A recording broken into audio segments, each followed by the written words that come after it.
Industria y Comercio, que también conocemos como ICA, pues es un impuesto de carácter municipal que grava la realización de actividades industriales, comerciales o de servicios en la jurisdicción de Bogotá, pues en este caso. Esto aplica sin importar si la actividad se ejerce de forma permanente u ocasional y también ya sea con establecimiento de comercio o sin él. El sujeto pasivo de ese impuesto es pues, cualquier persona natural o jurídica o sociedad de hecho pues, que realice la actividad grabada. Y por otro lado, el distrito capital como sujeto activo, que es el que posee las potestades de administración, control, fiscalización, liquidación y recaudo del impuesto. También es importante tener en cuenta que pues, en un principio fundamental que rige este impuesto es la territorialidad, lo que implica que el impuesto se causa sobre los ingresos percibidos en la jurisdicción de Bogotá. Y pues es el contribuyente el que tiene la carga de mostrar un origen extraterritorial, pues sí, se aplica pues de estos ingresos para que no sean grabados en la ciudad. Sobre ese tema pues de los sujetos, de la base, pues, se va a profundizar más adelante. Con el análisis histórico de los antecedentes del ICA en Bogotá, pues primero vamos a hablar brevemente de su origen, su marco normativo general. Bueno, para iniciar, entonces, el impuesto de industria y comercio en Colombia tiene un origen que se remonta al siglo XIX. Específicamente, en 1826 se estableció como gravamen que se pagaba en razón de la utilización de la infraestructura municipal para ejercer una actividad industrial, comercial o de servicios, por lo que su denominación inicial fue la de contribución industrial.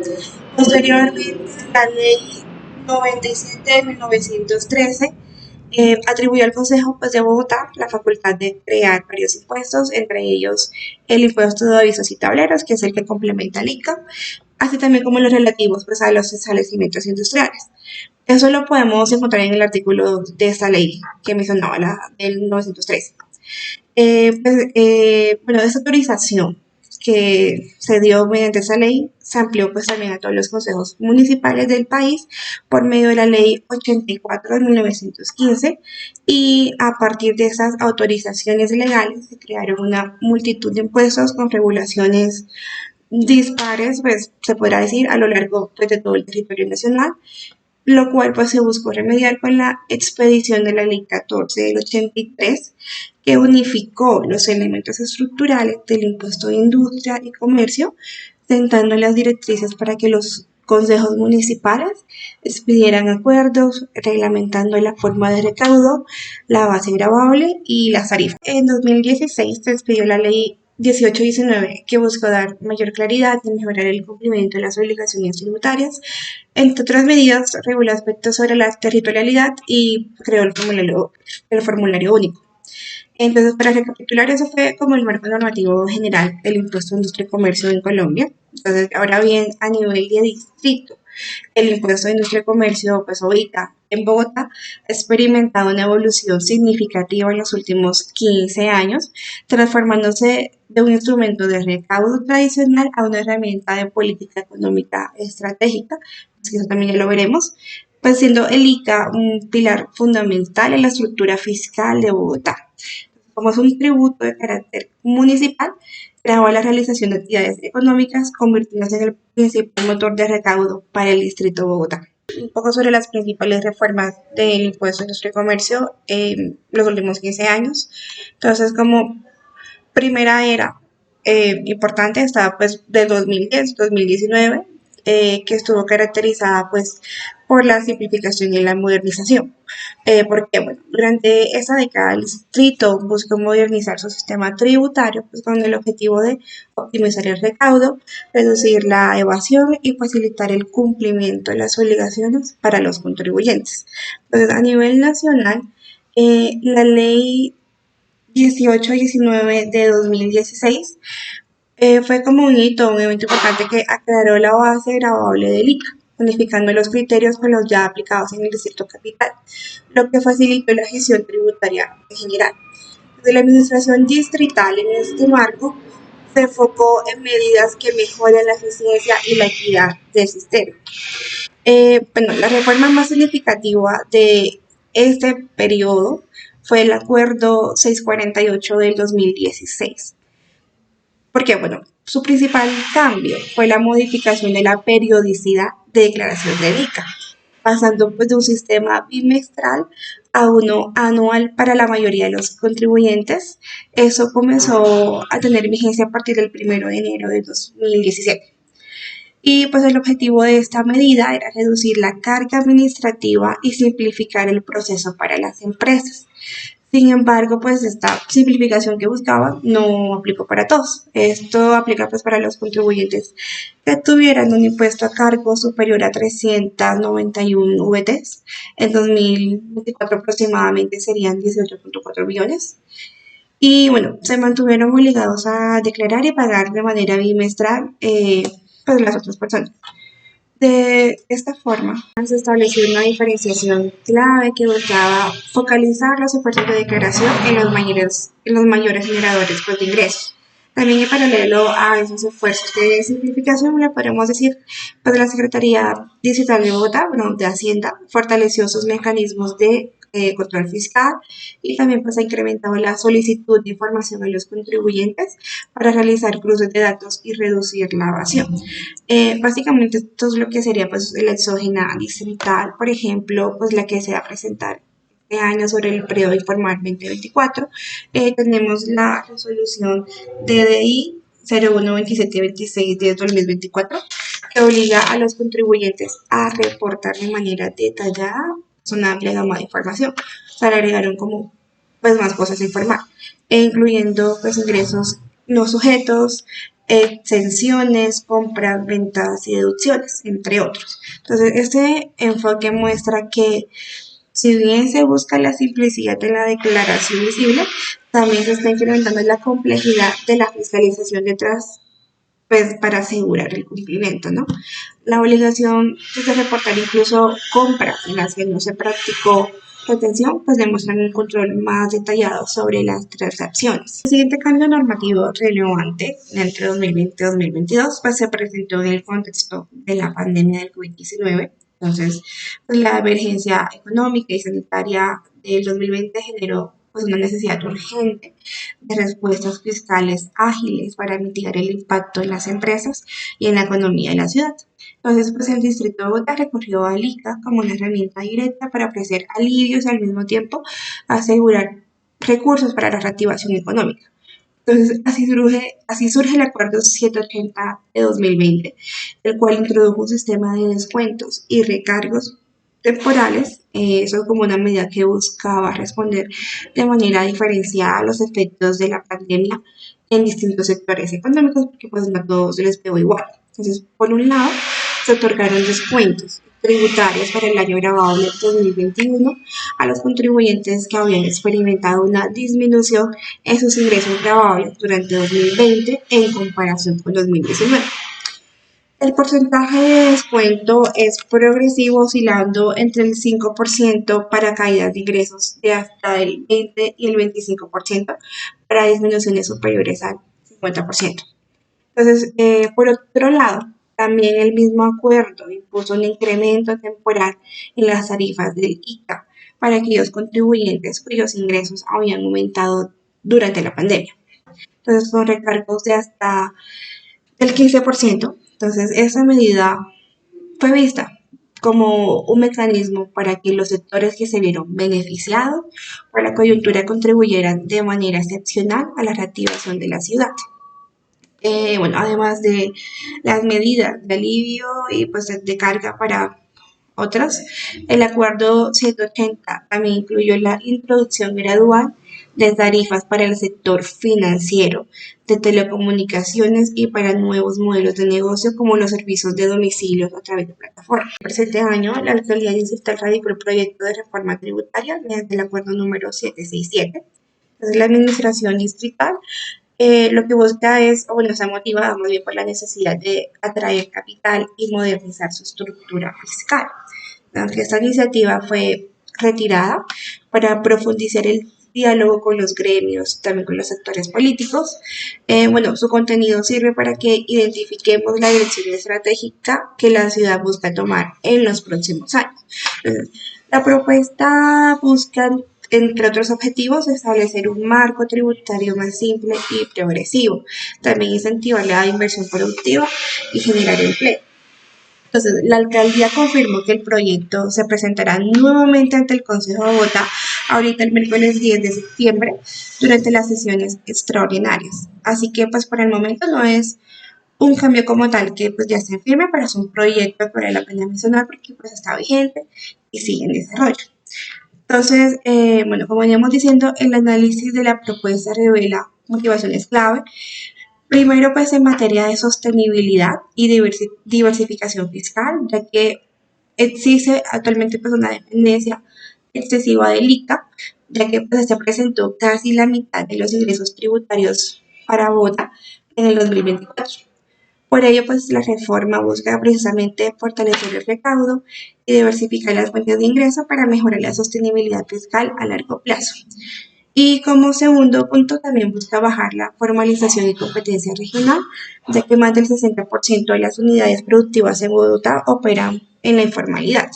Entonces, para esto, la reforma plantea incentivos para formalizar las pymes y de manera también crucial competir con municipios que han captado grandes inversiones en los últimos años. Por ejemplo, la propuesta de Bogotá Ciudad Aeropuerto es una manifestación directa de esa estrategia, pues con beneficios específicos. Y bueno, ahora bien, ¿cuáles son las propuestas que busca esta reforma LICA? Entonces, primero es la simplificación de tarifas, que la reforma propone como una simplificación radical del sistema, ¿no? Consolidando las más de 20 tarifas existentes en solo 4 tarifas, que son el 4 por 1000, 7 por 1000, 11 por 1000 y 21 por 1000. Bueno, esa propuesta de tarifas serían asignadas según el impacto y la rentabilidad de cada sector. Bueno, también otro como punto importante de la reforma son los incentivos a la inversión. Entonces, para atraer capital, se propone extensiones progresivas del ICA de hasta 10 años para proyectos de inversión de alto impacto, con montos superiores a los 40.000 millones de pesos. Y pues nos estima que esta medida podría traer más de 691 millones de dólares en inversión extranjera directa y generar 92.000 empleos en una década. Y bueno, también tenemos, por ejemplo, las nuevas reglas para la economía digital, porque la propuesta busca adaptar el impuesto a la realidad de la economía digital.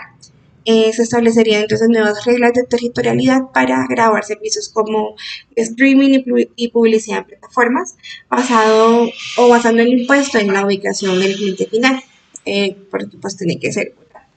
Además, se busca reglamentar también un mecanismo de gestión en la fuente a través de entidades que emiten instrumentos de pago para esos servicios.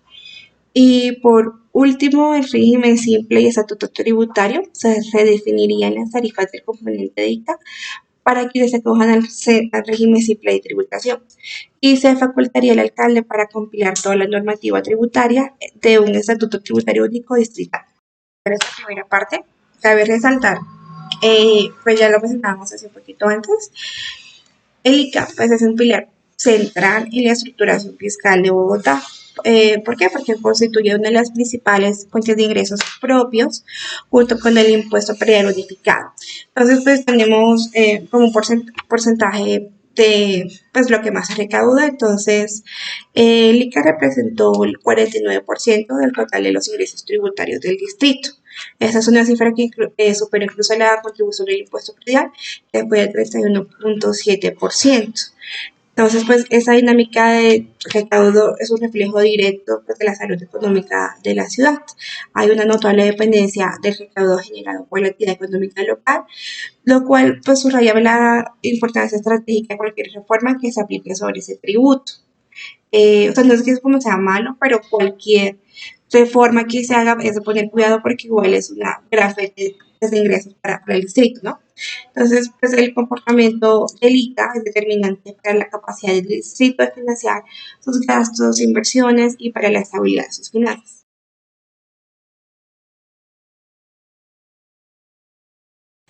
En este punto yo les voy a ayudar a entender un poco cómo es o cómo podemos identificar los principios constitucionales del derecho tributario del impuesto de industria y comercio.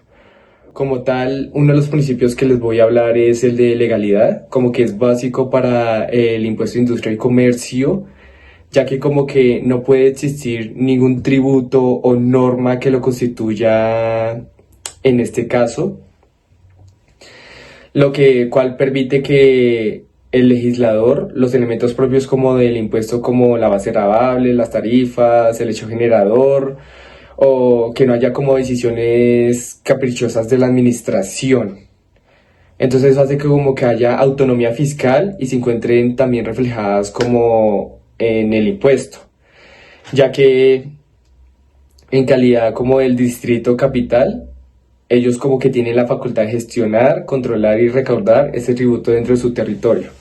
En este caso, la estructura básica se determina por la ley, la ciudad, y tiene como competencias para reglamentar su procedimiento y establecer mecanismos como de control y fijar condiciones de recaudación. En cuanto como a la equidad del sistema tributario distrital, ellos pretenden como que los contribuyentes en igualdad de condiciones reciban el mismo trato y ya los contribuyentes con mayor capacidad contribuyan aportando más, lo que hace que se exprese tarifas diferenciadas según la actividad económica, lo que pretende equilibrar la carga entre los grandes y pequeños contribuyentes. Esto hace que la eficiencia sea como garantizada porque los mecanismos de recaudo existen para la ley, como la declaración de electrónica. Estos sistemas de retención y simplificación de trámites es como el coste de la administración sea menor que el beneficio de la recaudación, así, para poder mantener así la sostenibilidad de los ingresos distritales. Entonces, hace que haya como una retroactividad para que los contribuyentes tengan o que no se les aplique nueva norma alguna de carácter retroactivo, salvo en su caso que la norma sea más favorable de la nueva. O sea, como que en otras palabras, el principio referible a la retroactividad permite dar la seguridad necesaria en la planeación del ejercicio económico de las empresas y personas que que tributan bajo el impuesto de industria y comercio. Entonces, ya hablamos de ese principio, entonces les hablaré del principio de territorialidad, que es como que garantiza que el impuesto solo se causa en el lugar que efectivamente se lleva a cabo como la actividad económica a la que se hace referencia. En el caso de Bogotá, como hablamos del impuesto de industria y comercio, tiene una obligación de pago que dicho impuesto únicamente existe si la actividad grabada se produce dentro del distrito capital. Esto evita como la posibilidad de conflictos como de doble tributación entre los demás municipios. Entonces, aquí pasaríamos como a los principios constitucionalidades. No solo son orientación, no como que no están orientados a lo teórico, sino como a las normas prácticas para la elaboración y aplicación como aplicación y control del impuesto. Así, ellos garantizan la seguridad jurídica y mantienen el equilibrio entre el deber ciudadano de contribuir y el deber estatal de administrar, y que sea justo y efectivo.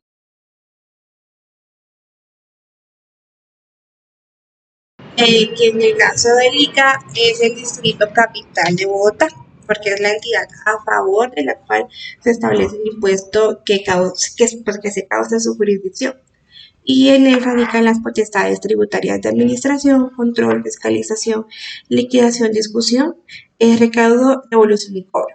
Entonces, esto le otorga a la Secretaría Distrital de Hacienda la potestad para emitir actos administrativos, como es la resolución, por ejemplo, que hablábamos ahorita de la exógena, y bueno, sí le da como control, ¿no? El sujeto pasivo del ICA sería pues, aquellos obligados legalmente a pagar el impuesto. Es decir, pues la persona natural o jurídica o la sociedad de hecho que realice el hecho generador de la obligación tributaria, consistente pues en el ejercicio de actividades industriales, comerciales o de servicios en la jurisdicción del distrito capital. Bueno, eso También genera, por ejemplo, sujetos pasivos, dueños de tiendas, ferreterías, droguerías, así como comerciantes que no tienen establecimientos abiertos al público. Como decíamos, se aplica con o sin establecimiento comercial.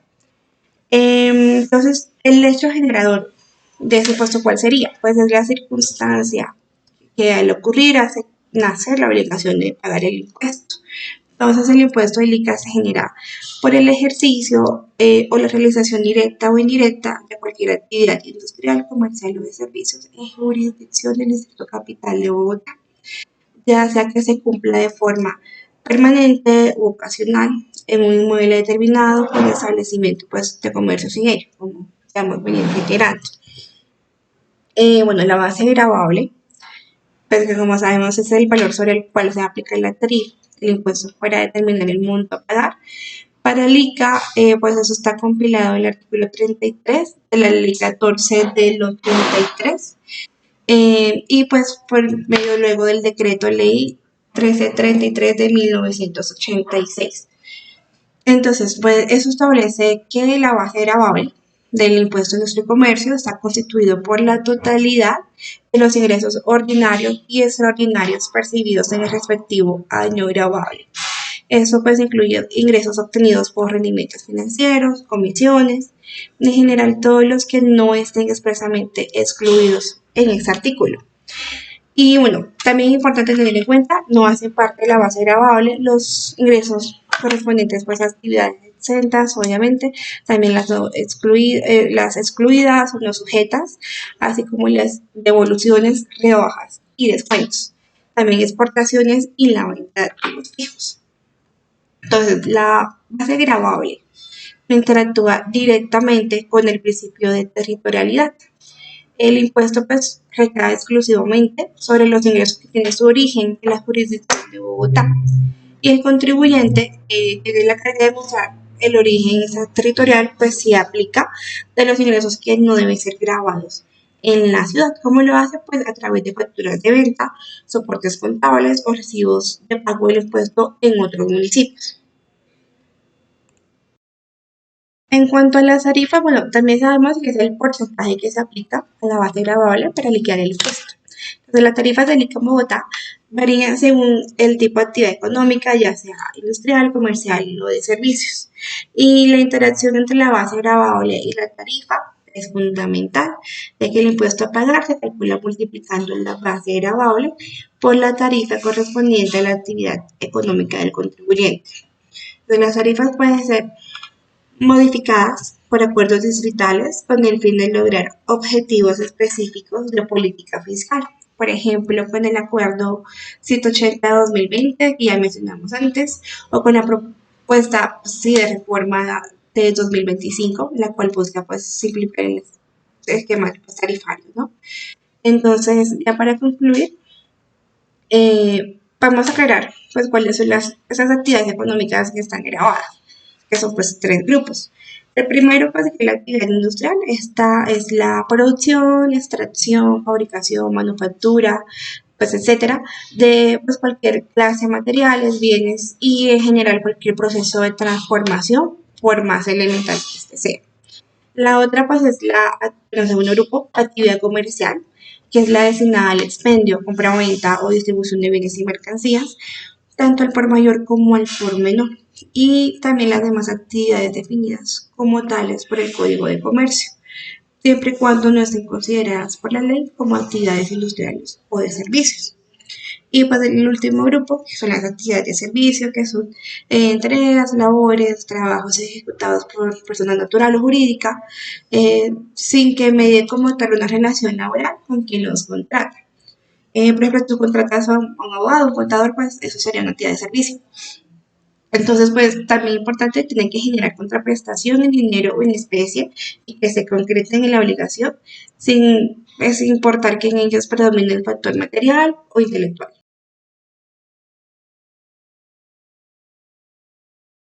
Voy a ayudar ahora a identificar las obligaciones formales y sustanciales de su tributo y que se explique cómo se dan cumplimiento a esas obligaciones. En este caso, sobre el impuesto de industria y comercio, Esas obligaciones sustantivas son aquellas que se refieren al pago del impuesto. Hace que el contribuyente cumpla como un primer paso para calcular la base liquidable con base a los ingresos netos percibidos por el desarrollo de actividades industriales, o sea, comerciales o de servicios dentro del distrito capital, como les hablé anteriormente. Entonces, todos sabemos que aquí se les aplica una tarifa que corresponde de acuerdo con la actividad económica, ¿no? Porque les había hablado ya del decreto distrital 352 de 2002. Entonces, este impuesto determina o ayuda al contribuyente a liquidarlo y pagarlo en las fechas establecidas según la Secretaría de Hacienda Distrital. Esto incluye el pago de anticipos cuando así está estableciendo en la normatividad las obligaciones que se determinan. En estos supuestos se verán como que se cumplan esas declaraciones presentadas y los pagos como establecidos que rige la norma o lo que se establezca. Entonces, como que hay como cargas o vínculos formales que no tienen por qué ser pagados, pero son determinados de los mecanismos de control y demás procedimientos para el manejo de los impuestos. Dentro de ellos se encuentra matricularse en el registro de información tributaria, lo conocemos como el RIT. Entonces, el inicio de la actividad es como también nosotros hacemos esas declaraciones que se deben presentar en el periodo correspondiente. Aunque haya como ingresos a registrar, o sea, lo que nosotros tenemos, y llevar contabilidad para poder soportarlo, nosotros hacemos como respaldos de los montos que declaramos, ¿no? Entonces, también hay que como que expedir facturas en virtud de la ley, guardar como toda esa documentación necesaria y con eso nosotros podemos atender los requerimientos que realice la Secretaría de Hacienda. Entonces, cuando la Secretaría de Hacienda llegue a adelantarse en un proceso de fiscalización, en ciertas oportunidades los contribuyentes designados llegan a actuar como agentes de retención, o sea, como el impuesto de industria y comercio, el ICA. Entonces, hacen lo retenido y hacen que eso sea trasladado al impuesto de terceros. Entonces, como que estas obligaciones sustantivas garantizan el recaudo efectivo del impuesto, mientras que las formales garantizan la transparencia y el control de la administración de la administración tributaria. Entonces, estas ambas como dimensiones son determinadas por el ICA, como lo habíamos venido hablando, donde hace que funcione y se logre financiar los proyectos y servicios del distrito. En este caso, pero también como que les permite a los contribuyentes tener reglas de juego claras y procedimientos de control establecidos.